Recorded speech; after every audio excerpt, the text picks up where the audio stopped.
कैसे हो मेरे दोस्त, कैसे हो? आज सबसे पहले बताने वाला हूँ तुम लोगों को कि सर हमें घर पे कितना घंटा पढ़ना चाहिए। कुछ बच्चे ने बताया कि सर मैट्रिक में 90 प्लस लाने के लिए कितना घंटा पढ़ना चाहिए। तो हमने बताया या हम बताएं, सिंपल सी बात, हमने ये बताया कि यदि क्लास करते हो या स्कूल जाते हो तो उसके सापेक्ष सुबह में कम से कम याद करने वाला जितना भी चीज़ होता है, भोर में कहा जाता है ना, लगभग ये 4:30 से 5:30 बजे के बीच में, है ना।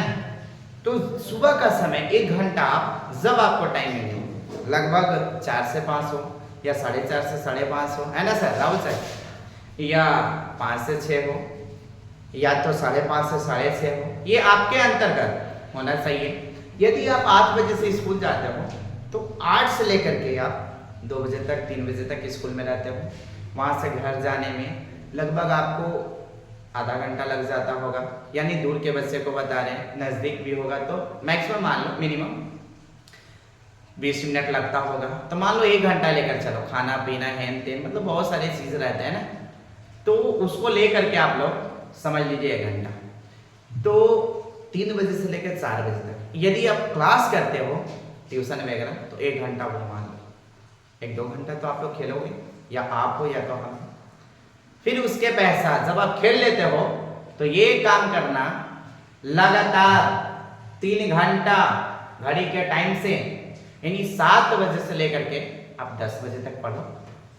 उससे आपका क्या होगा, जैसे मैथ में क्या चीज़ दिक्कत होती है, साइंस में क्या चीज़ होता है, फिर उसके पश्चात एसएसटी में क्या होता है, हिंदी में क्या होता है, और संस्कृत तो आपका एक्स्ट्रा विषय है ना, जो कि हिंदी में फेल हो जाइएगा तो आजकल कहावत है ना कि हिंदी में फेल हो जाए ना तो संस्कृत है ना ओकर नंबर जोड़ा है ना, न तो एक चल जाएगा, खत्म हो जाएगा ना। हिंदी का जैसे फेल हो गए ना तो संस्कृत वाला सुने हैं कि 45 से अगर ज़्यादा नंबर होता है तो उसका का तो एडिंग हो जाता है, यानी कि आपका हिंदी खत्म हो जाएगा, संस्कृत वाला आ जाता है। अगर ऐसा हो तब हम बताएं, हाँ नहीं तो फेल के बराबर हो जाएगा ना।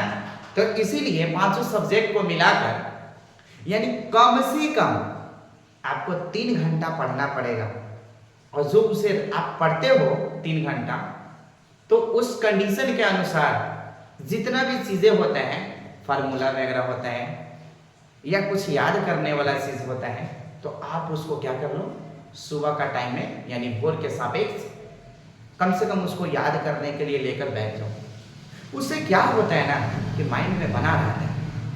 और यहाँ से आप खुद देख लो ना कितना महीना टाइम है, लगभग 4 से 5 महीना। 4 से 5 महीना जब बचा हुआ है तो मेहनत आपको करना है, रंग आपको लाना है। जब हमको तो हंसी छूट जा रही है जब सर बोल रहे हैं ना, मुड़ी हिला रहे इस तरीका से, तो थोड़ा सा लगता है, हम कह रहे होंगे तो आपको लगता है कि सर आप करते थे 3-4 घंटा। हाँ जी बाबू करते थे, बट उतना नहीं जितना आज की दौर में लोग कहते हैं करते हैं। कितना लोग तो भी कहते भी हैं और कितना लोग करते भी नहीं हैं। तो इस तरीका से बातों को सुनकर ये स्वयं करना चाहिए, क्योंकि आपको करना है, चलना तो आपको, राह तो आप ही को ना दिखाना है। राहुल सर बोल रहे यस, चलो ठीक है, फिर उसके बारे में फिर हम कभी कभी बातें चित करते रहेंगे, है ना।